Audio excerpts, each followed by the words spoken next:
And we're live. This is Jim Masters, your host of the Jim Masters Show celebrity guest interviews, entertainment, lifestyle, talk show series. That's a mouthful, isn't it?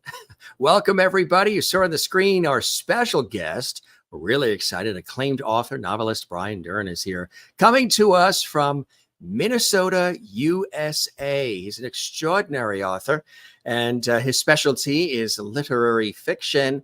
And he has now 3 novels out. We're very, very excited to celebrate them. Of course, as somebody who loves writing and has been doing it for a long time since, he grew up in Minnesota, he is somebody who's very passionate about what he writes about and the character development and the stories that are always meaningful and get us thinking. This book here, we'll talk about this one, was a highly acclaimed book. And his first, and maybe you have this in your collection. If you don't, I highly recommend you get it. The books that we're going to be really focused on are the newest. As a matter of fact, he's a prolific writer because he has 2 new novels out that he's sharing with us here exclusively on the Jim Masters Show. He has The Gravity of Love and Ivory Black. They are both incredible, and I encourage you to get them. I'm going to tell you how to get them. First, a little bit about our very special guest, and then we'll get into the actual books themselves. He's extraordinary at what he does, as I mentioned. He's been doing this for a long time. Born and raised in Minnesota, he has a doctorate in French literature from the University of Paris, as well as a Bachelor of Arts in English and a Ph.D. in French from the University of Minnesota. He also taught modern French literature and European cinema at the universities of Texas, Tulsa, Iowa, and Minnesota. And he eventually left teaching to become an administrator. After retiring from the academic world, he launched a new career as an author of literary fiction. He writes novels with an introspective quality about nomadic characters who travel through time and space, always returning to what haunts them. Again, his first novel, Whiteout, praised by St. Paul Pioneer Press as a stunning debut novel worthy of national recognition, won the Independent Publisher Gold Medal Award for Midwestern Fiction, which is incredible. His second book, everybody has lauded, Ivory Black, as a novel of profound elegance, and his third, The Gravity of Love, as a magnificent, haunting duet of grief, absence, and the unshakable bonds of family. He's working on his 4th novel as well, Day Brings Back the Night. And that's exciting. Like I said, he is a prolific author, and he's got a lot of material for people to enjoy so far. Again, these books here, and we're really excited to tell you about them. Let me first tell you a little bit about this book here, The Gravity of Love, which is something quite special, and he's excited about it. It tells a story of a mother and a son and a husband and father who has been, the father's been dead for over 20 years. And having learned she has cancer, the mother, Ginny, delays returning home and becomes a missing person to her children and her second husband. Memories of the missing person in her life draw her back to her first husband, and she relives their life, his death, and the madness of her grief that mirrored the depth of her love. For her son, David, the missing person has always been his father, even when he was alive. Memories of the absence of his father's love, of feeling worthless and hollow, haunt David and draw him back to the home he fled with as much power as the memories of his mother's love. Ginny passes away, and David, determined to understand what has eluded him all his life, resolves to write his story. And it's narrated in the first person in 5 parts as well. The Gravity of Love immerses the reader in the inner lives of these characters. Really something special. And this book, too, which we're going to be chatting about in just a second with our illustrious author, novelist joining us from Minnesota. This one is Ivory Black, and it's another extraordinary one. Begins in 2005 when Dick Rayburn returns home after 4 months in hospitals with a limp, a disfigured face, and pain. Around tense conversations between him and his wife, Valerie, concerning their absent son, Jamie, the narrative weaves memories triggered by objects in the house that Dick regards with fascination of a man rediscovering himself. An old self-portrait draws him back to his childhood and the studio of his father, who trained Dick to be an artist.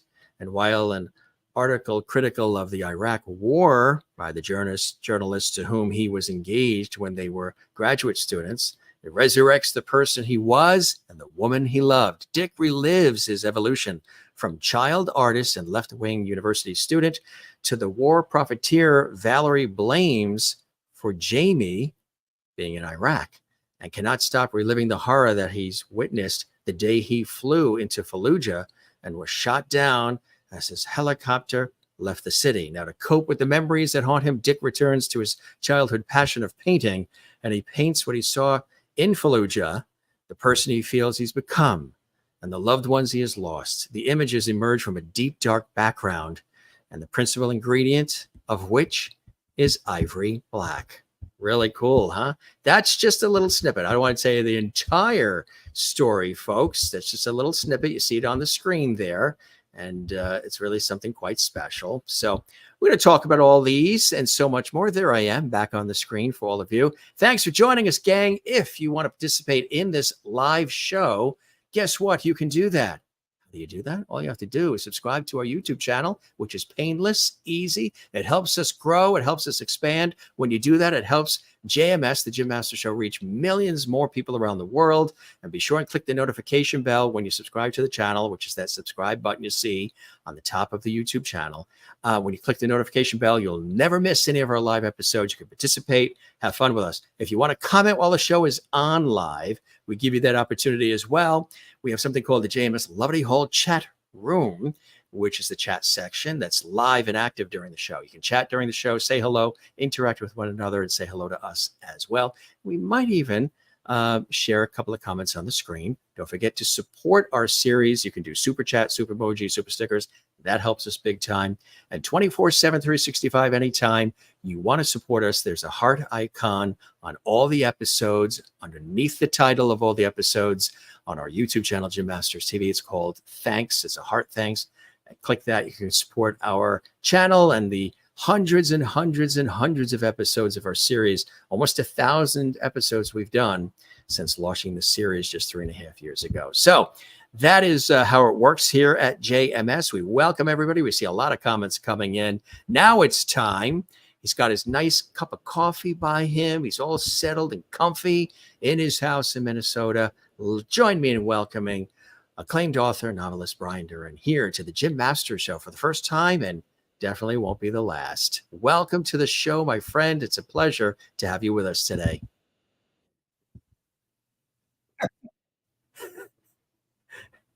Can you hear us? Yes, I did. Thank Good. you. Welcome. It's good to have you with us. How are you? I'm very good. How are Did I knock you on your feet with that introduction? You did a fabulous job, Jim. Thank you. Took your breath away. So how are things in beautiful Minnesota? Nice weather, nice time of the year.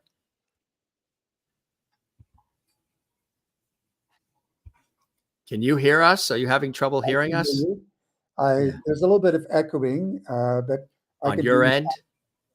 Yes. So a little bit of trouble because of the mission. Yeah, at my end. So is there a delay? I speak and then it's delayed when it's coming to you? You speak and then I hear you speak. So it could be maybe you need headphones, or maybe you need to click echo cancellation inside the studio part. You might be getting an echo coming in. Your speakers more than likely are shooting the sound back at you that your microphone is picking up. So your microphone's picking up my voice. Can I take a minute to run upstairs and get some phone? Do you want to try that? You can. Yeah. No, just a minute. Yeah. We can't quite see that chair, but if you're watching the first time, we have so many guests. I can't count how many guests we have where we get to see their chairs because they have to run to get the headphones. Some have run upstairs to get their Oscar, their Emmy. Some want to bring in their child or their dog or their cat, whatever it may be.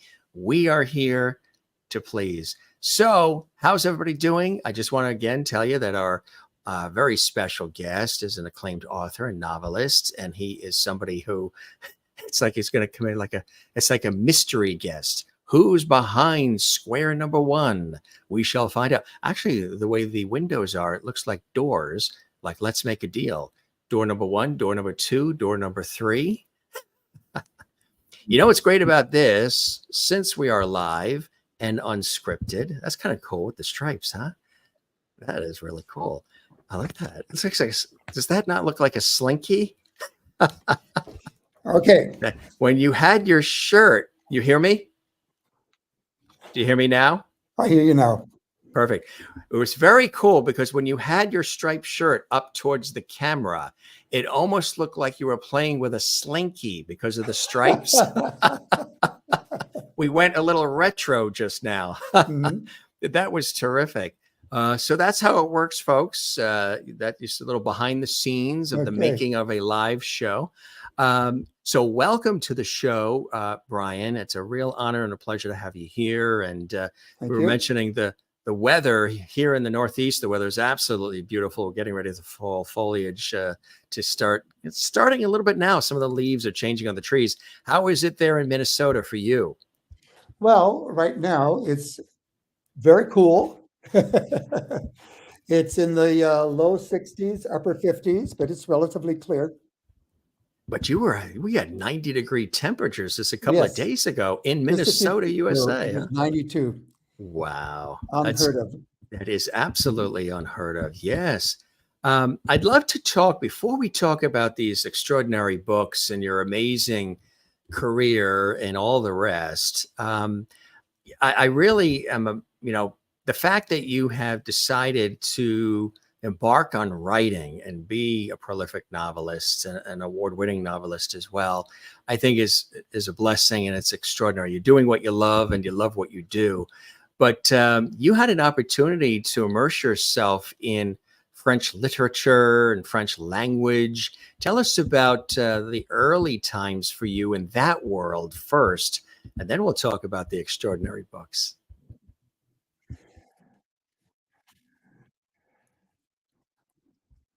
All right. The first time I went to France was in 1967. I was 20.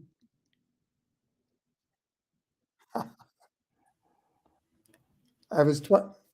When you don't see me, that doesn't mean I'm gone. It just means we're giving you the full screen. Okay. So I was 22 years old. Right.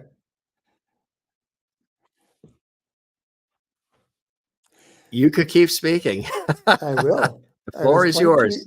I was 22 years old. 22 years old. I decided to get a one-way ticket from New York to Southampton. I traveled to Europe on a cargo ship, and I wandered around England for about 6 weeks. And then I moved to France. I spent about 9 months on the continent, 9 to 10 months on the continent, most of that time in Paris. I fell in love with Paris. I became fluent in French. Eventually, I had to move back to the United States. I didn't have any more money, and I didn't want to be dependent on other people. And so I finally moved back, went back to work as a waiter, doing other things, started school again, and finished my undergraduate degree. And then in 1970, I got a scholarship and went to France. Came back, and that fall in graduate school, I met a woman by the name of Marie-Hélène, French. We got married.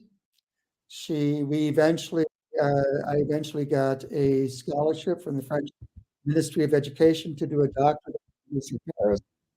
So we moved back to Paris, lived there for about 2.5 years.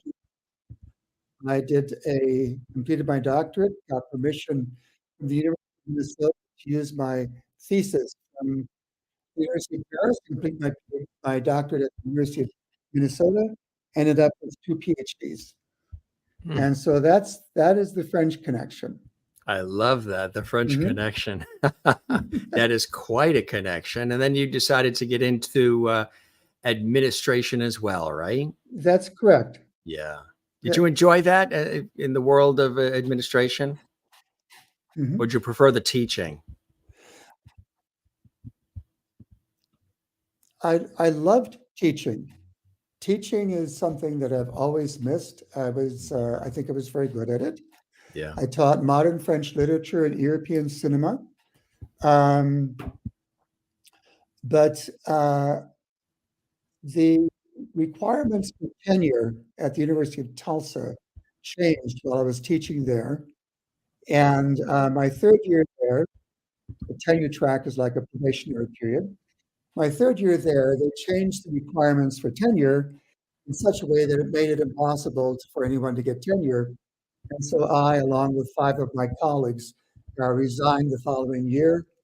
And then I took visiting professorships at the University of Iowa, University of Minnesota. And once I got back to Minnesota, I transferred to administration. What I loved about working as administrator was that I had all of my evenings and all of my weekends free to Mm. spend with my kids and my spouse. And that was when I really started getting writing fiction again. And I started writing my first novel, my debut novel, right around the year 2000, and finished it in 2009. That was Whiteout. And so this great thing of working as an administrator is that it created a normal life for me. I had time to spend with my family and to focus on doing some writing instead of feeling constantly under pressure to write articles and books and do the kind of writing that I was no longer interested in. I very What quickly lost interest in being a literary critic by profession. exactly right. Mhm. You started to really fall in love Right. with writing, and the style of writing is really Mhm. extraordinary. When you decided to write Whiteout, what inspired you to write that particular piece of art, and tell our audience about it, because it's highly acclaimed and by critics and readers. They love this book. Tell us about the inspiration for it and what it's about.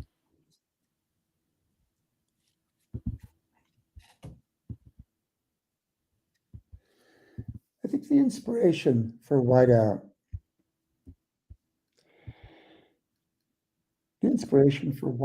really came from that feeling of being haunted by something in my childhood that didn't make sense, that I couldn't understand. And so I created a character, his name is Paul, who at the beginning of the novel is working as a journalist, a freelance journalist in Paris. He's very happy. And then he gets a call from his older sister informing him that his mother is ill. And then she calls in. His mother is dying. He has to come home. And he's very reluctant to return home because he had this strange feeling all the time that he was a child that there was something he didn't understand about his childhood. There was something strange, something off, and that he was the only one who didn't understand, and that somehow he was an outsider. He had two older siblings, who were considerably older than he was, and his mother. And his father had died many years before. He'd always understood that his father was dead. When he finally returns to Minnesota for the funeral of his mother, he learns from one of his mother's friends with whom he happens to have a conversation that his father wasn't dead, he had just disappeared. Mm. And he becomes intrigued about what happened and why didn't anyone ever tell me this? And so he stays on and he learns more and more about his family. And eventually he learns that his father didn't simply disappear. in Whiteout. I don't know if your audience knows what a whiteout is like, Oh, yeah. but a Especially whiteout, those of us that live in the northern right? regions. Yeah. Mhm. A whiteout is when you can't see more than 3 or 4 feet ahead of you. Yeah. Like a I've driven in a blizzard type whiteout, thing. and you have Yeah. to drive about 10 miles an hour, literally. Even 10 miles an hour is fast. So Yeah. father supposedly disappeared in whiteout, and he did disappear, but what the son learns eventually is that his father had been murdered, that everyone in the family knew that, excepting Paul. Mm. And he eventually finds out who murdered his father. And that is hardly a resolution that makes him happy, but it enables him to return to his life in Paris. That's extraordinary. Yeah. How much But I of think you we all have something from our childhood, that some kind of sticks with you? trauma, something vague, something strange that haunts us. And I felt that that would appeal to a lot of readers.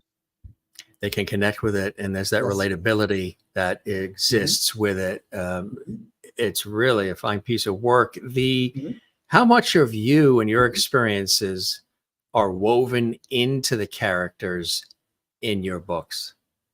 I think all of my characters come from something inside of me. I deal, you know, things that haunt me, and what haunts my character related to what haunts me. And so there's always something very personal about what I'm writing. Um, so for instance, with The Gravity of Love, uh, the main character in the book has an extremely complex and troubling relationship with his father. And that was also my situation as well. I grew up with a father whom I didn't really understand. He was very volatile and very unsupportive of me. And he died when just a few months, about 4 months after my 20th birthday. He died very young. And the same thing is true for the main character, The Gravity of Love. Gravity of Love is probably the most personal novel that I've written so far. But I think that it's important for readers to keep in mind that though your characters come from you, once you begin developing a character, the character takes on a life of itself. Its life develops, and in a sense, it it even becomes somewhat independent of you because it has its own inner logic. And so it separates itself from whatever its origin was. I remember after my novel Whiteout was published, my oldest son said to me, "Oh, that character in your novel, Stone, that was modeled after so and so." And it's true. I remembered, what inspired that character was this real person whom we knew. But the thing is, once I started developing the character Stone, he evolved sort of on his own. And I totally forgot about the person from whom he originally Right. came. And I think that that's for all creative development, is that you start out with something from your life, but then it develops its own life and evolves. How did you come up with such a riveting, attractive, and engaging title as The Gravity of Love? There's a lot of warmth and empathy in that title and depth as well, but there's a lot of importance. I feel a lot of weight in that title. Weight, not wait like waiting, but weight, the Mhm, depth of the weight um, in that title. It's a spectacular title. mhm. I'm glad that you like the title. There are some people who've been critical of it and have said that it's much too romantic, or it's so hokey or something of that. I always feel that a book has to live up to its title, and The Gravity of Love, it deals with that tremendous power that love has upon us. and how it can force us, how it can act, have a gravitational force and draw us through time as well as through space. That's exactly what I got from that Right. title. Exactly what I got from that title. And it's interesting. I'm 79 years old, very old man. A lot of people think that as a writer, I should probably go away now because I'm so old, but I really enjoy writing. Those people Um, can go away. These people, naysayers, put them on a boat right, and just ship them right. off somewhere to Mars Yes. or whatever in a But capsule. I feel the tremendous power of my memory of my mother's love and what that does for me. Oh, It's yeah. it is an extraordinary force in my life. And so the title, The Rapture of Love, comes from that memory of my mother's love. It comes from my recognition of the power of love in time and space to draw us through time and space, no matter where we are in time and space. Who is the book designed for? Do you have a reader in mind when you're writing? Are you thinking of the reader and who will be consuming the material, or is it really for anybody?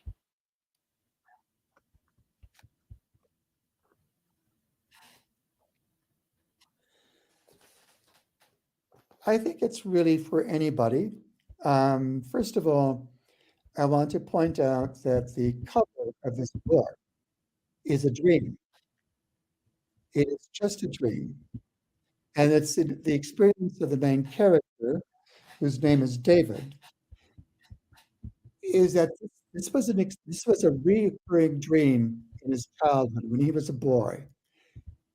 And he talked with his mother about it one time and learned that what he thought was a memory coming back as a dream was in fact just a dream. It's the kind of dream that I think a lot of us could have. A little boy in a fishing boat, a flat bottom fishing boat, with two people who could be, and it's intentionally vague who they are. They could be, I mean, they're obviously adults. They could be parents, it could be his grandparents, it could be an aunt and uncle.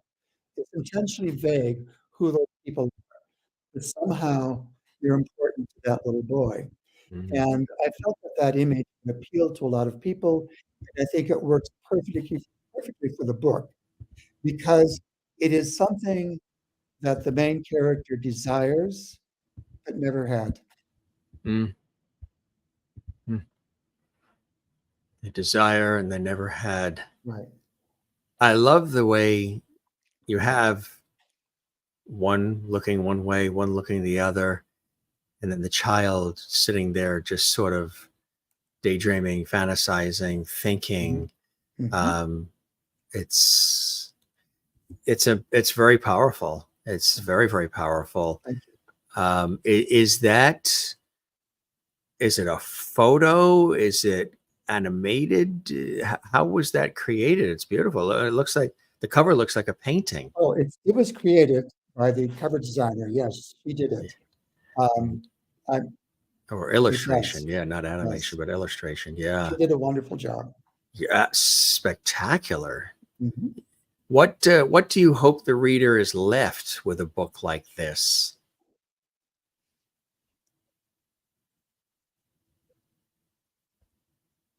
Um, I hope that the reader is left with the feeling that love is something that can carry you through just about anything. The memory of love, the experience of having had real from someone who's totally supportive of you, who recognizes your your worthiness, that you are worthy of being loved. I think that that is incredibly important. Um, I want to point out though that the problems that the main character, David, experiences in the book are not resolved by the end of the book. What he does at the end of the book is he resolves to write a book that will enable him to come to an understanding, to find what he is seeking. And the reader, I think, understands at that point that the book that the reader has just read is the book that he fantasizes, that David fantasizes writing.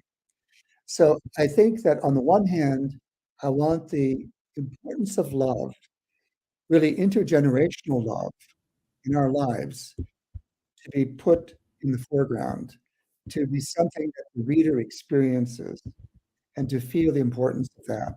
On the other hand, I also want to demonstrate that, well, doing creative work might not provide you with a resolution, all the things that come in your life, they do enable you to continue living and having a good life. I think creative writing, creative art, whatever it is, anything that is creative that enables you to express what is inside of you, enables you to go on living, having.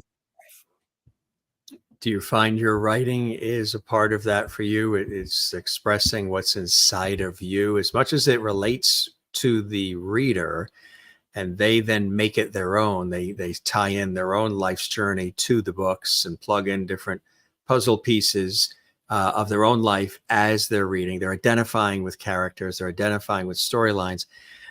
This is not only a creative outlet for you, but it's also a way for you to be expressing yourself to the world in a very profound way.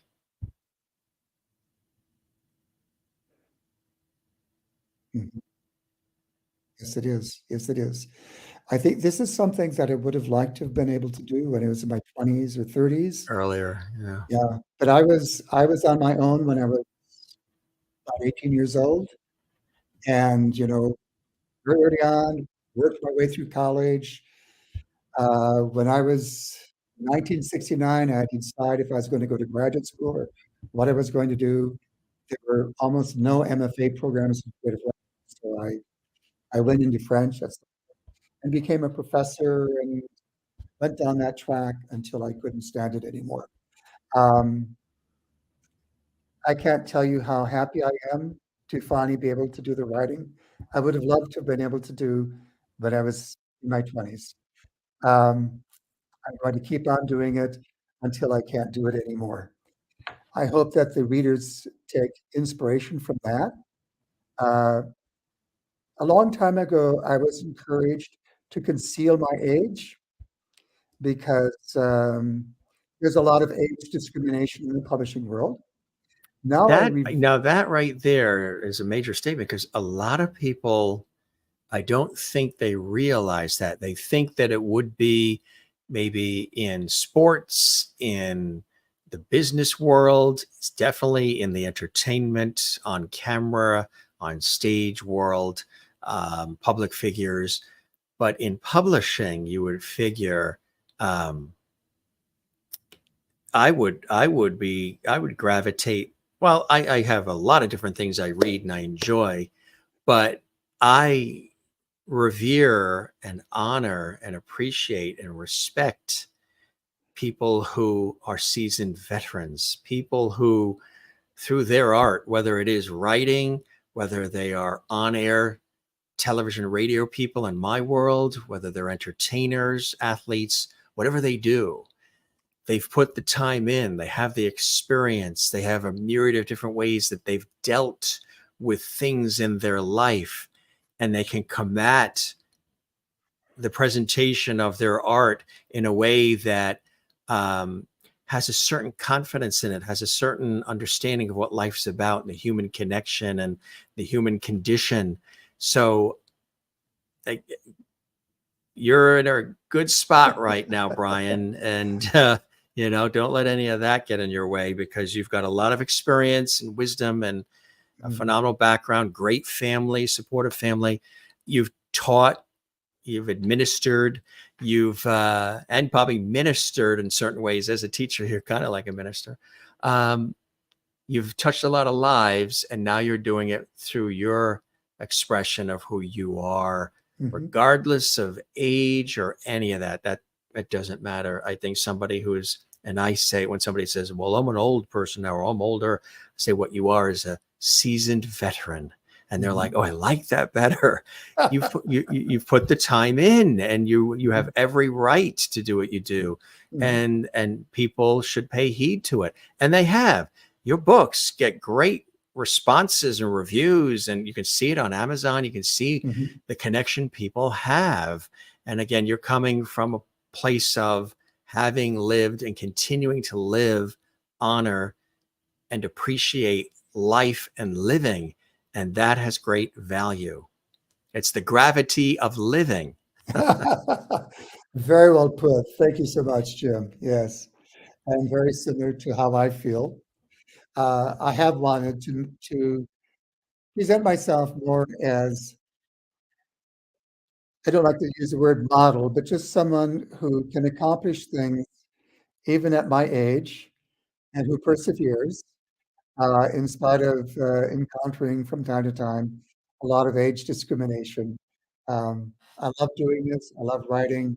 I love being creative, and I intend to continue as long as I can. Hey, you're working on your fourth book My fourth book. already. And Mhm, before we even sort of tease that a little bit, we do want to mention Ivory Black. And again, mhm. congratulations. This is two novels out. You've got Whiteout too, but there's two that are close in release here, which is amazing. I mentioned a little bit about Ivory Black in the introduction, and Mhm. it's an extraordinary storyline. Tell us about this and what inspired this one for you, Brian. Okay. Um, it's the inspiration. Well, let me just back up a little bit. The novel, when people ask me what the novel is about, I typically say it's a novel about a painter who uses his art as a way of coping with traumatic loss and continuing to live. But it is a lot more than that. It's a multi-genre novel. It's a novel about, it's a novel, I'm getting a lot of echoing here, just a second. Okay.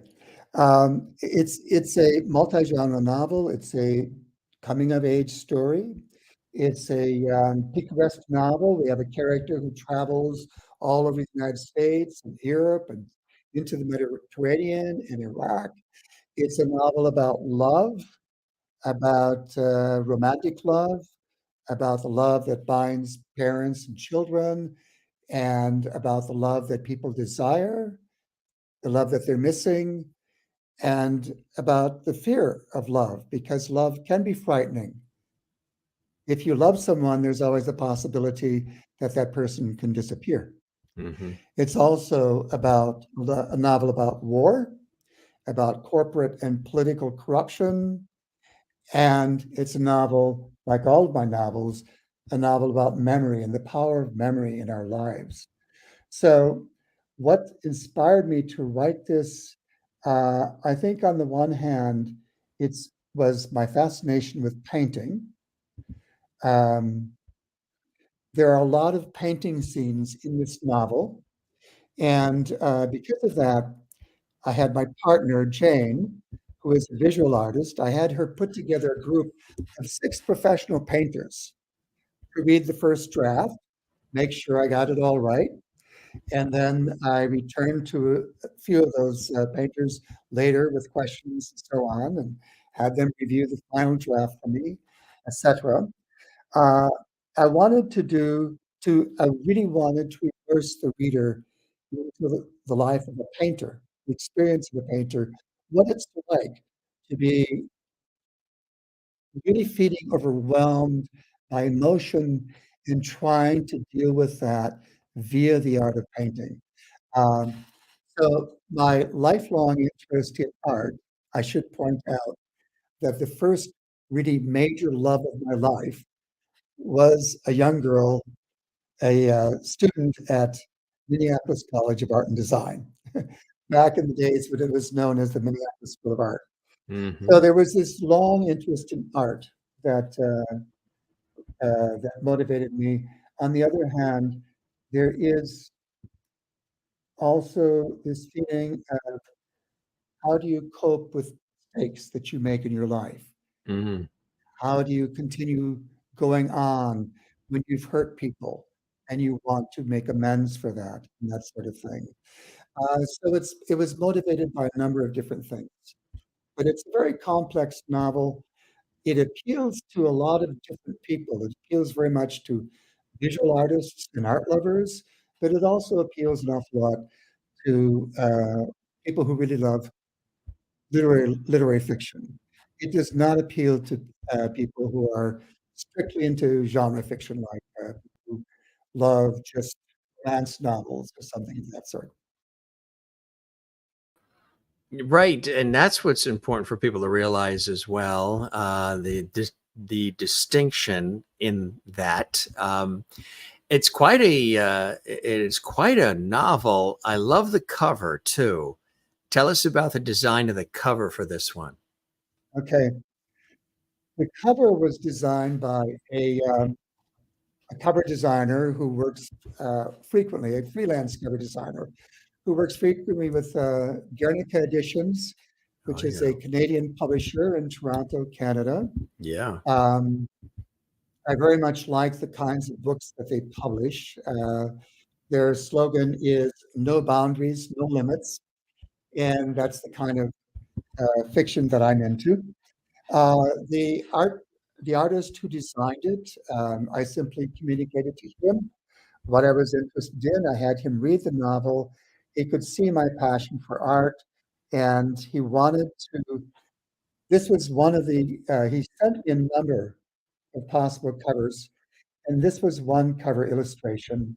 And I liked this one an awful lot because it suggests that the reader is going to take these brushes and somehow part of the art process. And one of the painters who wrote a testimonial for the book, said that what Brian does in this book, in effect, is to put the brush in the reader's hand and lead him through the story, lead or put it in the reader's hand and lead them through the story. And that is what I wanted, was to have that feeling that the um, the reader is going to experience what it is to be a painter. So I described those painting scenes in tremendous detail. That's a terrific way to describe it, isn't it? When you heard Mhm. that description, you know what's amazing about art forms, whether they are written or they're musical or whatever it may be, sculpture, painting, anything, is the artist, the creator, has their vision. Even something like this, having a entertainment lifestyle celebrity talk show series, we're having conversations live on the air. The creator has an idea of what they hope people get from it, what they connect to, what they give of themselves, how they present themselves, what their story is, the message is, their personality. All of those things come through in the art that is created by the artiste and or the creator. And I think it's really amazing when people consume it, whatever it is, however the art is presented, and then they make it their own. They find sometimes little nuances, little gems and nuggets in the art that you created, whether written or otherwise, and they then point it out to the creator like, oh, I love this part, or I saw this, or it makes me think of this, or it reminds me of this, or I feel this way.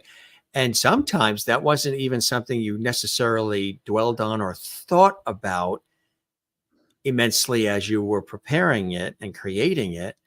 But how cool it is when people bring it to life. It's like we all look at the same painting in the gallery and we all see, hopefully, the vision of the artist, but then we see different things from that point forward because we're looking through different experience. We're looking through our eyes and different life experiences that give us different takes on things.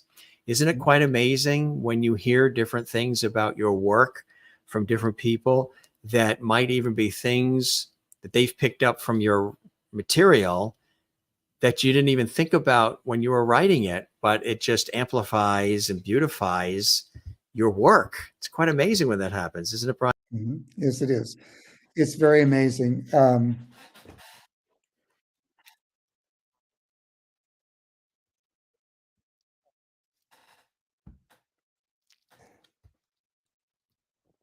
I really love the feeling of being in the position of the visual artist doing the painting and putting my reader into that position. Um, it's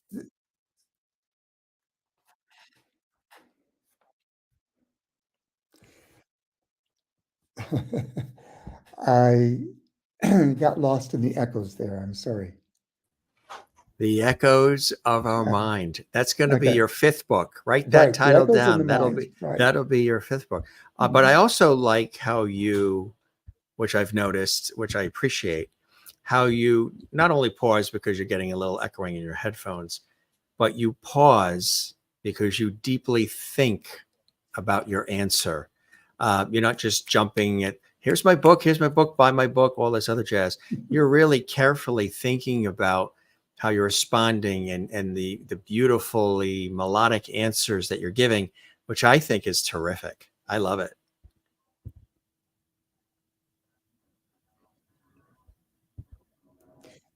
Thank you very much, Jim. The pleasure is mine. Now tease us about the fourth book that's coming. Okay. Congratulations on the three, and now you got a fourth already in the offing. Okay. Day Brings Back the Night is a novel about intergenerational trauma and intergenerational love. It's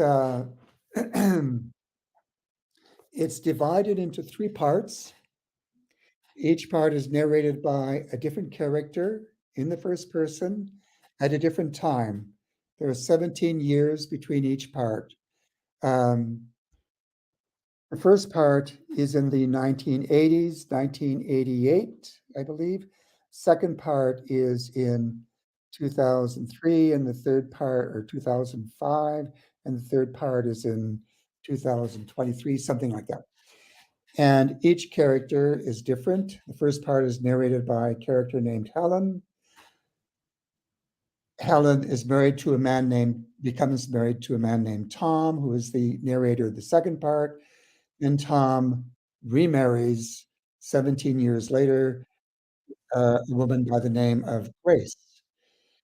And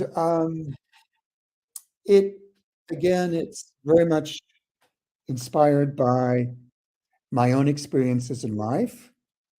Um, I remember one time when I was about 22 years old, 23, 23 or 24, Early I was 20s. writing poetry, and I stopped by the office of John Berryman, Mm. poet who was teaching at the University of Minnesota, Mm-hmm. and I asked him if he would be interested in reading any of my poems. And I thought he would probably say, "Sure, just leave me here, goodbye," or something like that, because I didn't know him. I just knew him by his work. And I left the he said, "Sure, give me the poems." And so I handed him the poems. He started reading them. He picked out 5 poems, said, "Send these to Henry Rago at Poetry Magazine in Chicago. Tell him I told you to do this." So I said, "Okay." I was ecstatic. And then he invited me over to his house. So one night I went to his house and we had drinks together. And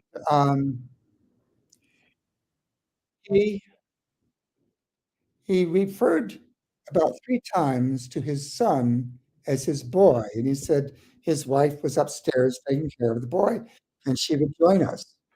She was trying to put him to bed, get him to sleep, and she finally joined us, and we had a night with a lot of drinking and talking and a little bit of craziness, but Sounds I like a thought good night. it was a very good night. Yeah. But I frequently thought after that about the fact that he always referred to his son as the boy, never as my son, and never by his name. And he committed suicide just a few years after that. He jumped off the bridge over the Mississippi River in the East Bank and the West Bank of the campuses. And I've always been troubled by the fact that Merriman had been motivated to write a lot of his poems by his own father's suicide, Mm. and then he committed suicide. And I've always wondered, well, why did he do that? Because he knew from experience that that would have a devastating effect on his son, whom he always referred to as the boy. And I wondered, did he not really love his son? Did he not really think about his child? What was it? What was going on? Helen, the main character in part one, is a character who is very much admired in Ivory Black. She's a relatively minor character, but she attracted a kind of following. There are a lot of people who absolutely love this character. She's very eccentric. She's kind of a feminist. She's very witty. She's also a very heavy drinker. She also has a lot of problems. She grapples with problems that she has from her childhood. And she finally finds this man by the name of Tom, whom she marries, thinking that she's going to have a good life, that everything is going to be fine, etc. And everything seems fine by the end of part one. She sort of relives her life, and then it ends at the end of part one with Tom coming home from a swimming pool where he took their two kids, and she's feeling complete, whole, entire, loved, and happy. Then in part two, Tom and his daughter, Natalie, drive from St. Paul to the Boundary Waters, a cabin on the edge of the Boundary Waters. It's about a 5-hour drive because they choose to take the scenic route along the north shore of Lake Superior.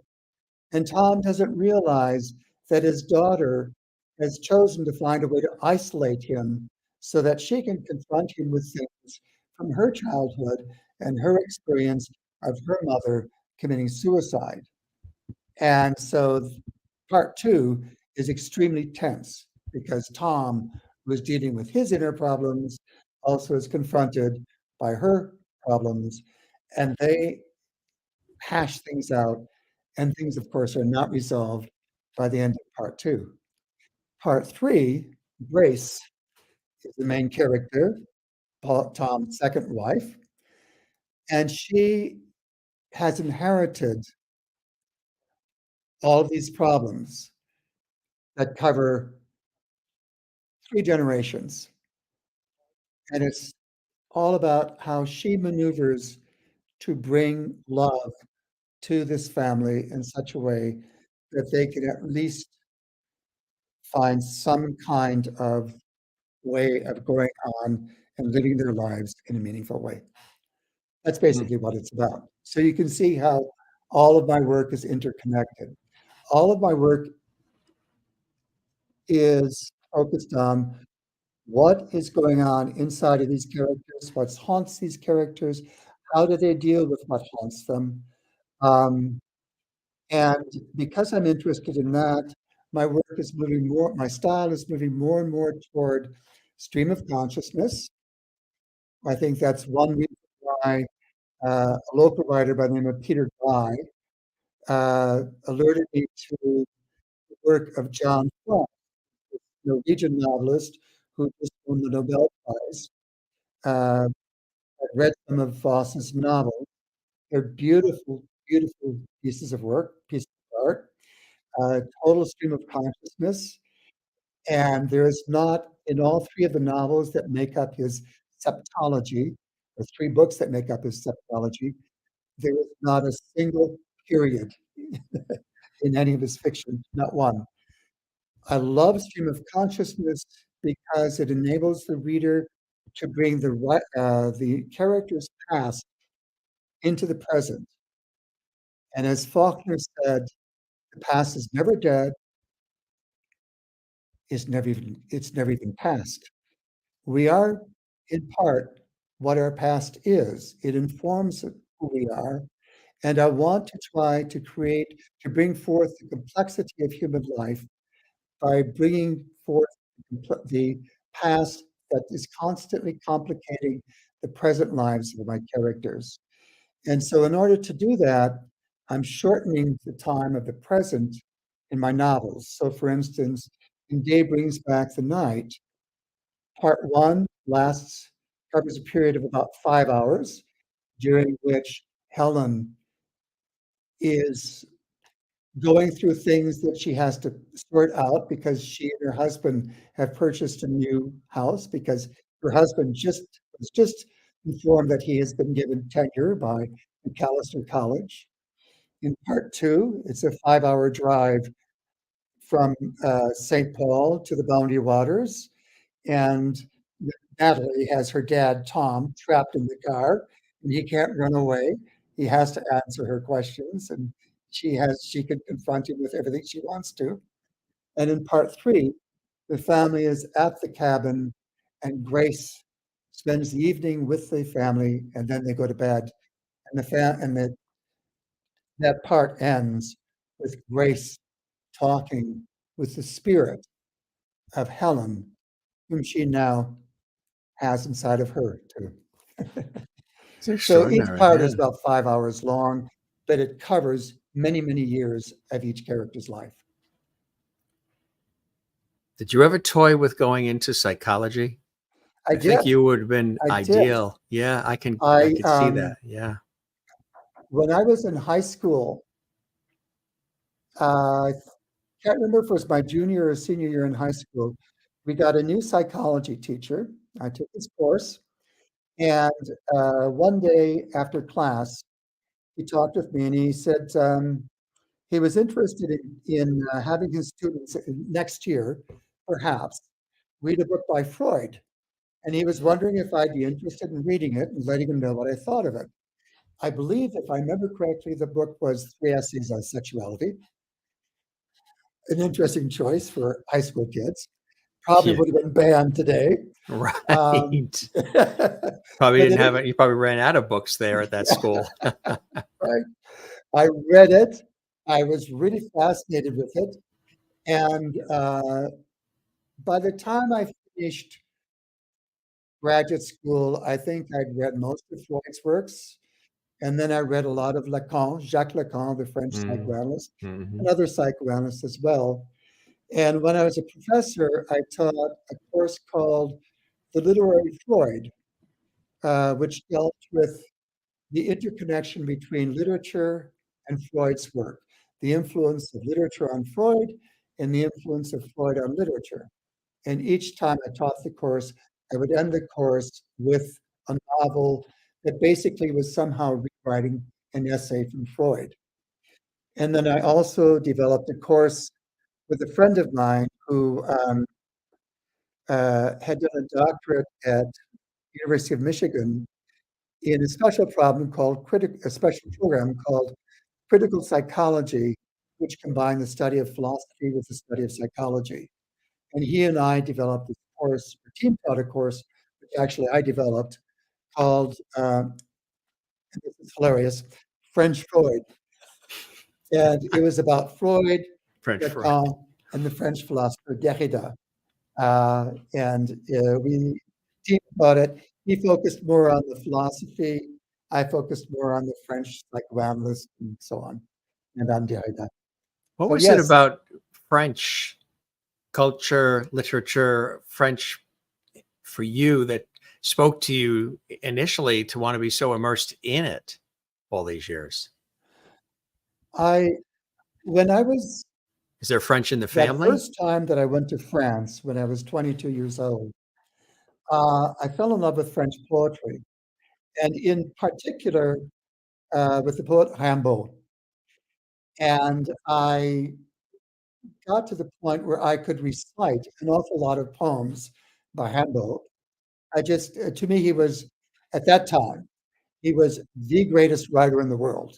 Um, and I think that my love for French poetry, and in particular for Rimbaud, is probably what led me into being a French professor more than anything else.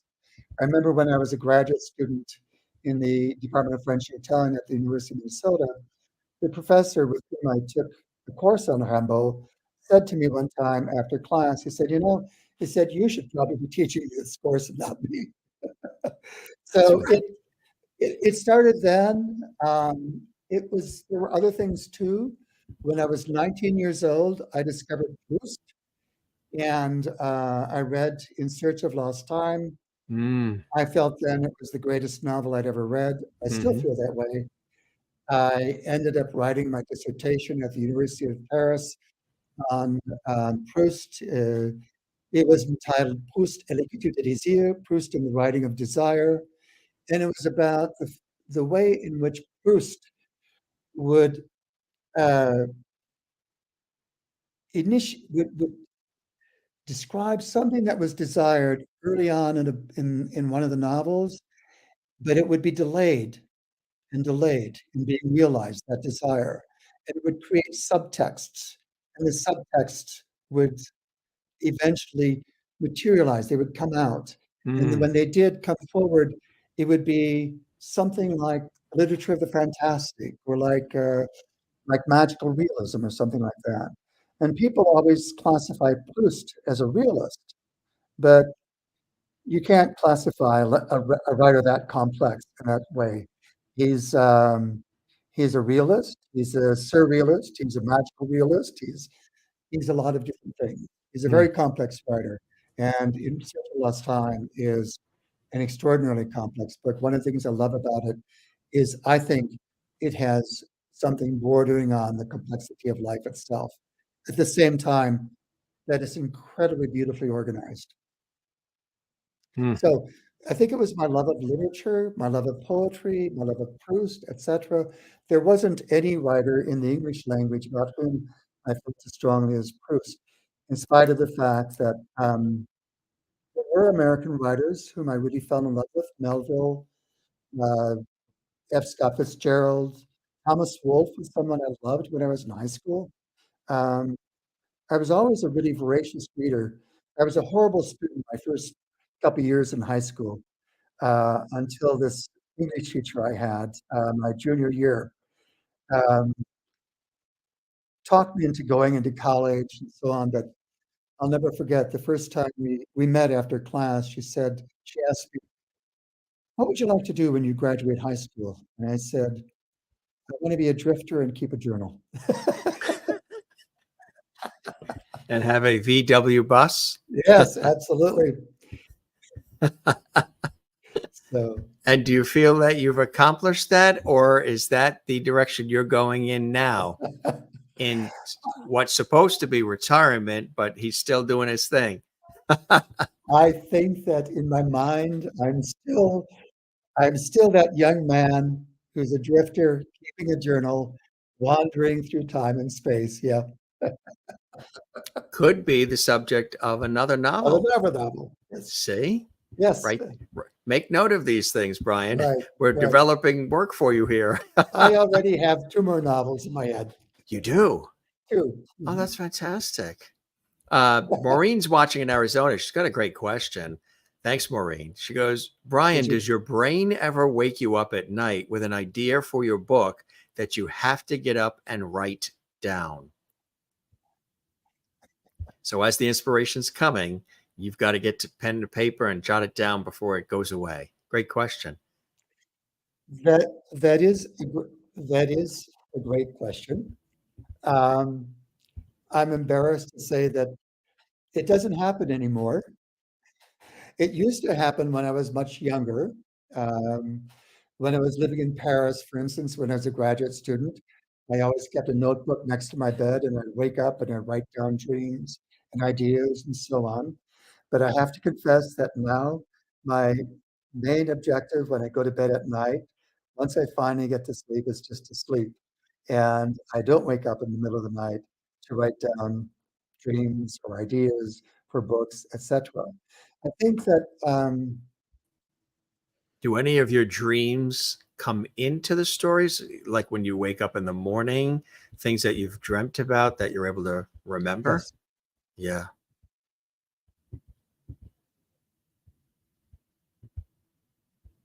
yes, there are dreams that come into my stories. There's one, for instance, that comes into the story of Ivory Black. Excuse me, not Ivory Black. I'm getting my books mixed up. Whiteout. Very much near the beginning of the book, the character has a dream about when he was a boy walking on snow, and the snow was hard. It had a hard crust on it, in something like that bordered on a blizzard. And that dream keeps on haunting him, and eventually it is connected to the whiteout in which his father disappeared. So that's just one example. But yeah, very frequently my dreams end up in my books and my fantasies too. What's your family's reaction to the material? Because, they've known you for all of the teaching and all of the work you've done prior, and then wanting to write and being a published author is quite a feather in the cap. I imagine they must be very, very proud and excited and rooting you on and thoroughly enjoying this ride along with you.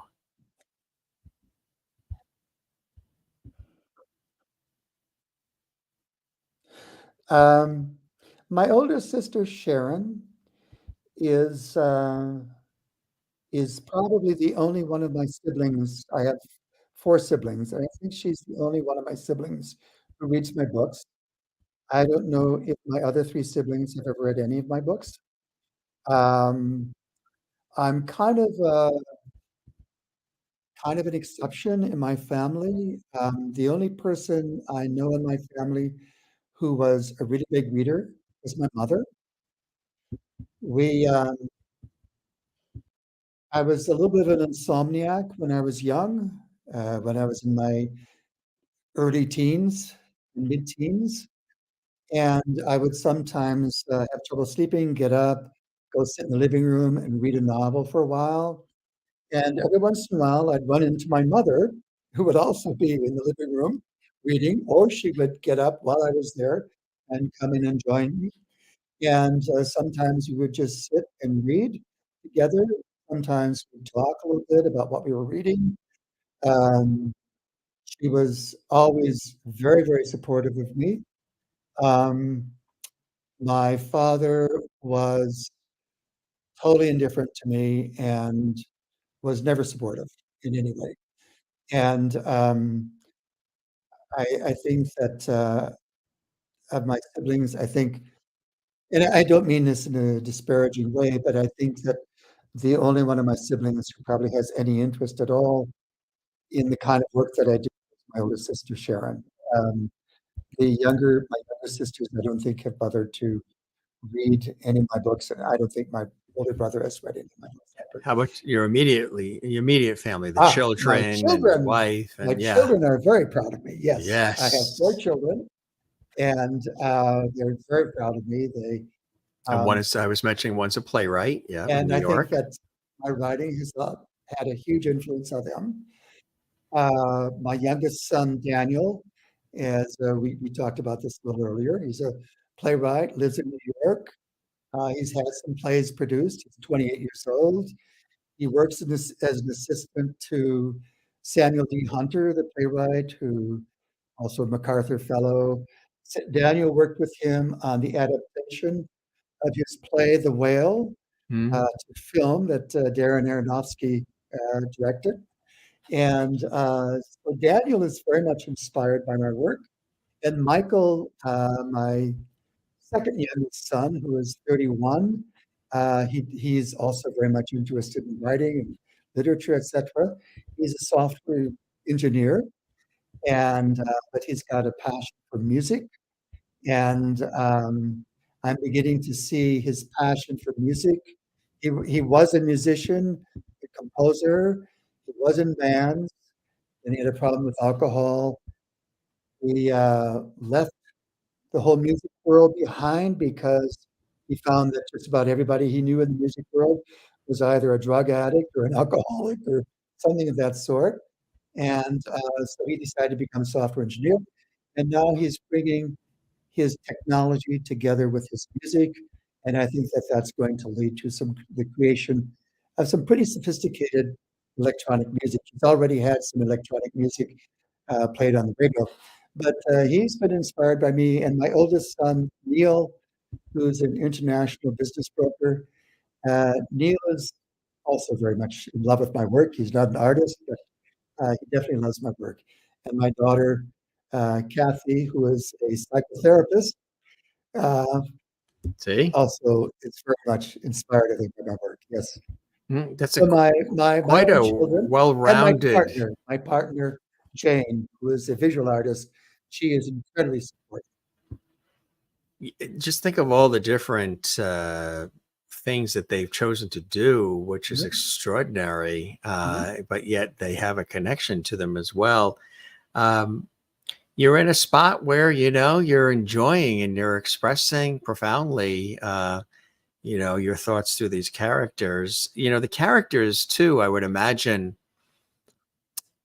when I've spoken to people who've written books that have specific characters in them versus a book where it's just historical or what have you, Mhm. they'll say things like, oh, well, these characters are like my children. I'm very protective of these characters. I think about these characters. I worry about these characters. I look out for these characters.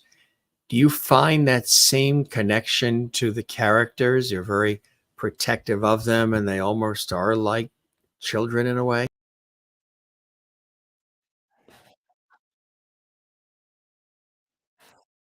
My partner Jane has commented several times that frequently during our conversations, we'll start talking about characters from my different novels as if they were real people.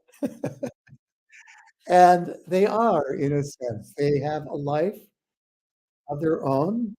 They continue to exist in my imagination, in my memory, and they exist for Jane as well, and they're part of the conversation. So, yes, I think there's a lot of truth to that. It's one of the, I mean, there is so much pleasure in bringing a character to life and getting the feeling, knowing that from comments that you have from readers, that they can really relate to these characters, that they're moved by these characters, that they find that there's something absolutely real about these characters, that those characters stay in their minds. One of the comments that I hear frequently is, after I finish reading one of your books, it doesn't go away. I continue thinking about it and thinking about the characters. And that really means a lot to me, you know. So on the other hand, every once in a while I think, now wait a minute. Do you think you're God or what? Creating these people, and I shun that association. I don't think I'm God, uh, but I do think that there is something so important about being able to create characters and using those characters as a way of connecting with other people. It's a way of communicating with other people. When they can see themselves in your character, you've created a bond between yourself and them. And you're certainly doing that in a way that goes beyond that bond and relates to and connects with the public at large who consumes these books and are probably very excited to hear that there's a fourth and even a fifth already in there swirling around. You heard it Mhm. first here on the Jim Master Show live series. This was terrific, Brian. We chatted um, for about an hour and 15 minutes. And most of the guests will always say, my God, are you kidding me? It felt like it was 20 minutes. Yeah. We try to make it warm and conversational and Mhm. easy, Mhm. a nice place for people to come and want to come back and spend time with us. This was a thoroughly enjoyable conversation. And one of the reasons why I love to call these conversations versus the typical interview, because interview is question, answer. Sometimes that's all pre-prepared. And you don't always get these nuggets, these little treasures. You don't always get the warmth and the authenticity. Mm-hmm. And when it's a conversation and it's back and forth, and, you know, for the audience's understanding, there's no pre-prepared questions. You had no idea what I was going to ask, how I was going to ask it. And you took time to really deeply think about the answers, which I think is very respectful, actually, to me and our show to do that, which I think is wonderful. And it makes for a really good, solid conversation with some humor mixed in, and the interaction with all of the folks, the lovely audience commenting and celebrating the work as well.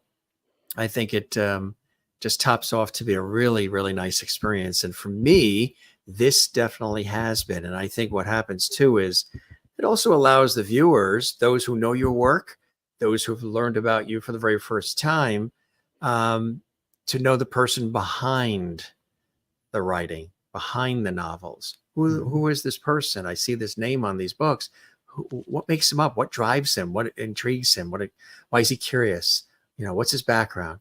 And they got a little more of that understanding and appreciation through our conversation now. So this has been truly a pleasure. It has been a great, great pleasure for me too, Jim. I think this is one of the most enjoyable conversations I've ever had. Certainly one of the most meaningful. Thank you. I really appreciate that. I And appreciate it as well. you'll probably like this line from my father. And I mentioned it sometimes on this show and many years before even I started the show. My father, with his wonderful wit and wisdom and charisma, has always left us and leaves us and says these wonderful gems. And I love things that sort of sum things up. Observational humor. I tend to be dry, witty, quick, observational. So when I was like 7 or 8, with all the different things that he would impart, adult-like sort of commentary to the kids, one of the things he said that I absolutely love and does have truth to it, and I follow this up with your beautiful and wonderful compliment. He said, Jim, now, and I'm like 7, 8 years old, whenever anybody says something kind or nice to you, make sure you thank them and then ask them to please put it in writing and address it management. That's really, That that is hilarious. Isn't it great? And it's so true, isn't it? Yes, It's like, it is. like, It please is. put that in writing and address it management, whoever management is, just get it up there. So I use that line periodically, and it is so fantastic. I want to show you Joan Sandell watching. Says, thank you, Brian. Your gift. I read a lot and at least 1 or 2 books a month or more.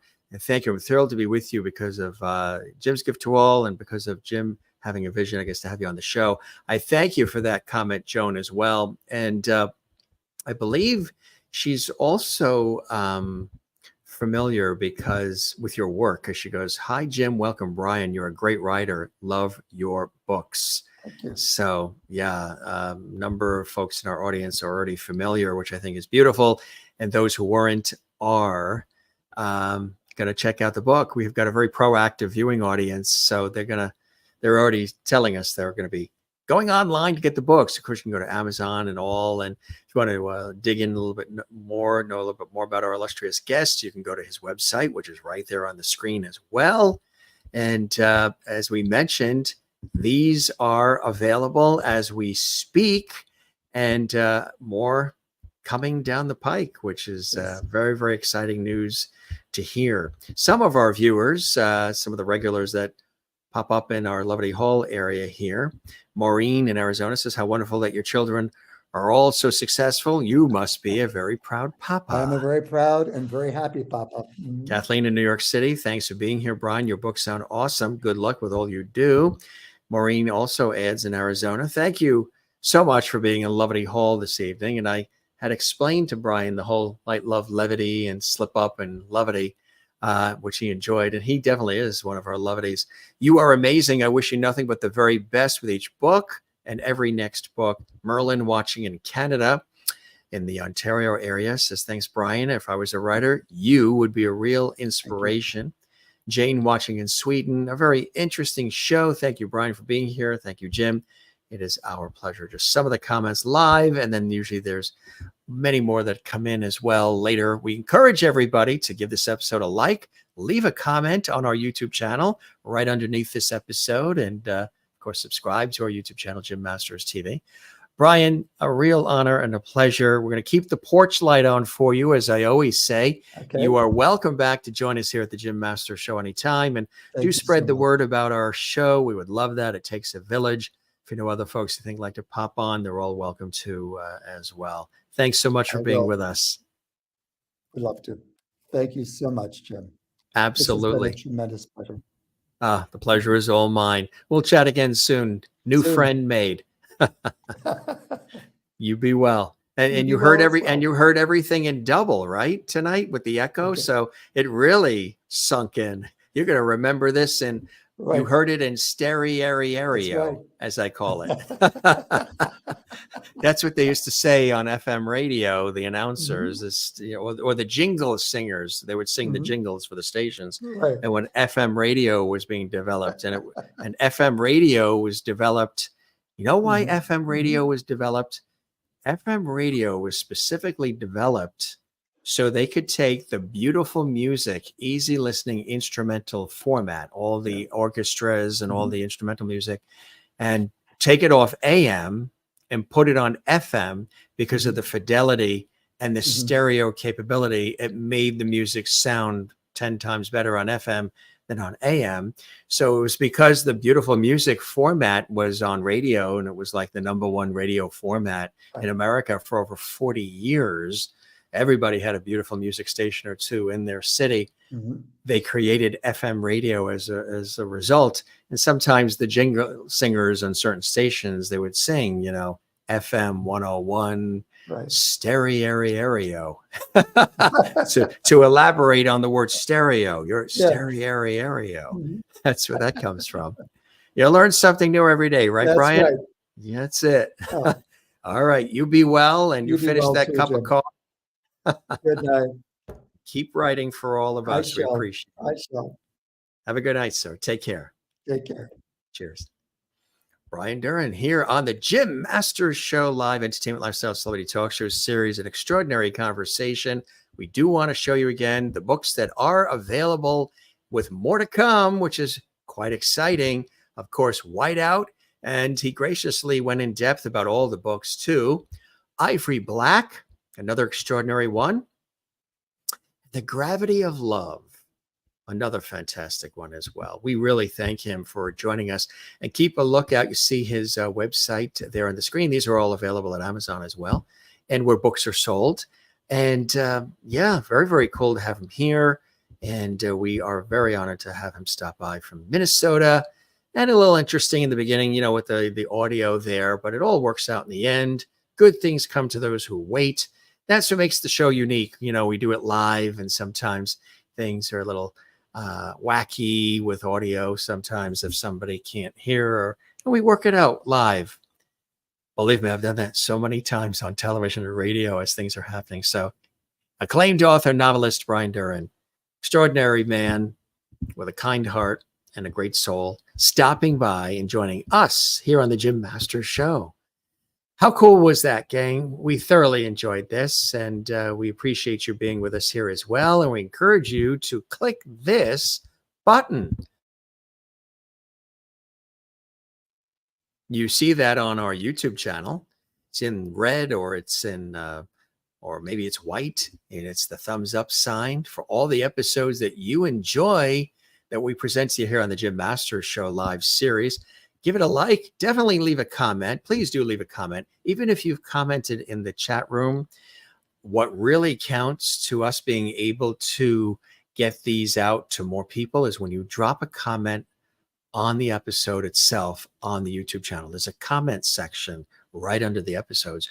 When you do that, you are extraordinarily helping the series, because we see it and we thank you, and it means the world to us. It lets us know you're enjoying what we're doing. But also the platform we're on, YouTube, sees it, and they say, oh, that's terrific. We like that. Comments, people are enjoying the content. We're going to let this be seen by more people. So give it a thumbs up if you appreciate what we're doing and love our series. That helps us out. Thumbs up, leave a comment, and do, if you haven't, subscribe to our YouTube channel. That would be terrific as well. Click the red button or the black button, whatever button it is. Just look for that word subscribe. And when you subscribe to our channel, you're a part of the Lovely family here at the Jim Masters Show, and we really appreciate that. And click the notification bell so you never miss any of the episodes. You'll get notifications and alerts about all the episodes, special episodes, pop-up shows, special guests, so you can interact as well. And Maureen says, what an amazing young man Brian is. This was a fantastic conversation. The pleasure was all mine. I second that emotion, Maureen. And Kathleen says, great show as always. Thank you, Jim. Love being here. I love you being here as well. And thank you again for that beautiful star that you sent for my birthday. That was really, really something special. We showed it on last night's show when we had the daughter of Lou Costello from Abbott and Costello on, and Nick Santa Maria was here as well, and it was terrific. Take care to Jane in Sweden. We appreciate that as well. And everybody watching from all around the world, and Merlin says, relax. We're going to relax. I hope you guys relax as well. Thanks for stopping by, JMS.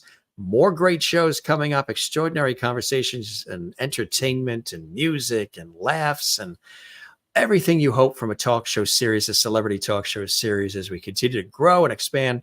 Again, super chat, super emoji, super stickers, and the Lovely whole chat room helps us. The heart icon on the YouTube channel that says thanks. It's under every episode. When you look at the title of our shows on YouTube, as you're looking at the shows, there's a little heart icon. You click that. That helps us, help support what we're doing. People ask, how do I support what you're doing? I want to, the super chats, the super thanks, all that helps. Spreading the word, clicking like, thumbs up, subscribing, and sharing the links on your social media. Thanks to all of you who do that. We do want to acknowledge the many of you who have subscribed, who click like, who leave comments on our episodes, who support and celebrate and revel in what we're doing. We thank you very much, and we see you doing that. And we really, really sincerely appreciate that. And I'm going to come up with different ways that we can thank our most faithful viewers and supporters. So stay tuned. We want to thank some of the most supportive. There are some folks who write to us all the time, and they follow us on Facebook, Instagram, and Twitter at Jim Masters TV. They do super thanks, super emojis, super stickers. They do super thanks on the channel. They like, they comment, they celebrate. They write to us, and they give us guest suggestions, and they also tell us how much they look forward to being here with us, which really, really, I'm stoked when I hear that. It means the world to me, because it's a lot of work putting all these shows together and doing them in a way that, entertains and engages with you and, inspires you. And we have a lot of fun as well. And to do as many shows as we've done and all this content in the amount of time we've done it blows me away too sometimes. So thanks to everybody who's so supportive, and our team of supporters out there. We really appreciate that. And if this is your first time sampling the Jim Masters Show, cool thing. It's always great to have new folks checking us out. You're welcome to join us and stop by JMS anytime you like. We'll always, as best as we can. Sometimes I'm on television projects, or it takes me away, radio shows, TV projects, studio work, whatever. So we try to maneuver around that. But we are always generally here for everybody as much as we can be. Generally, it's been like 5 days a week, 7 days a week. It's been a lot, and we have a lot of good moments. Check out the YouTube channel to see guests that are coming up. We have a lot of great guests that are coming up here on the channel, and we have weeks of guests that are booked, and many more that we have a waiting list of people that want to get on the Jim Masters Show. Oh, that's amazing. I just can't believe, that goes beyond what I ever would have imagined or thought, for a show like this. So cool stuff, gang. And I can take this out. Whenever you see this in here, this wire, some people are like, what's that wire hanging? This is the little, ear pod, so I can hear the guest. I can hear the music. I can hear different elements of our show. I can hear the guest. So Remember, I used to, in the early days, those of you who've been with us since the beginning, I used to wear the bigger headphones. Every once in a while, I may go back to that. I think it's a cool look too. It's like a studio look. But I used to wear the bigger headphones. So we just use this little thing here. But once the guest is not on, I don't really need that because it's just you and us. All right. Lots of M. Lovity being celebrated there in the chat. I can see it. And we love all of you back. All the levity chokes your host up. Get choked up here, gang. All right. So, as we say, only the best on JMS. Good to see you. Hope you're doing well wherever you're watching around the world. We know there's a lot of folks who watch us live. There are some really super fans who comment in Levity Hall. There are those of you who send us private notes, messages. We appreciate that as well. And there's a lot of you who watch just quietly. You just enjoy what we're doing here at the Jim Masters Show live series, and we thank you for that as well. So, just a little chit chat after the show here. We thank Brian for stopping by and telling us about his life, his background, and his passions, and his fabulous novels as well. And we thank all of you for stopping by JMS and Levity Hall, the Jim Masters Show. Take care, gang. We love you all. Don't forget to take time for yourself. Love one another. The world certainly can use more of that. Empathy and kindness. Breathe. Take a step. Kind of like Brian did with his answers. He really paused and gave them. He had a little echo in his headphones too, so that was probably doing some of it. But he also took time to think about his answers before just jumping in, which I think is gracious of him to do that. All right, gang, that's it. You know us. We can keep going on and on and on. But we're going to wrap up. I think there's a popsicle in the freezer or something we're going to get. I'm sure there's some treat waiting. Whatever it is, I can't wait. One of the great treats is having you with us. We'll see you on the next episode, gang, all right? We love you all. Thanks so much for stopping by the Jim Masters Show live.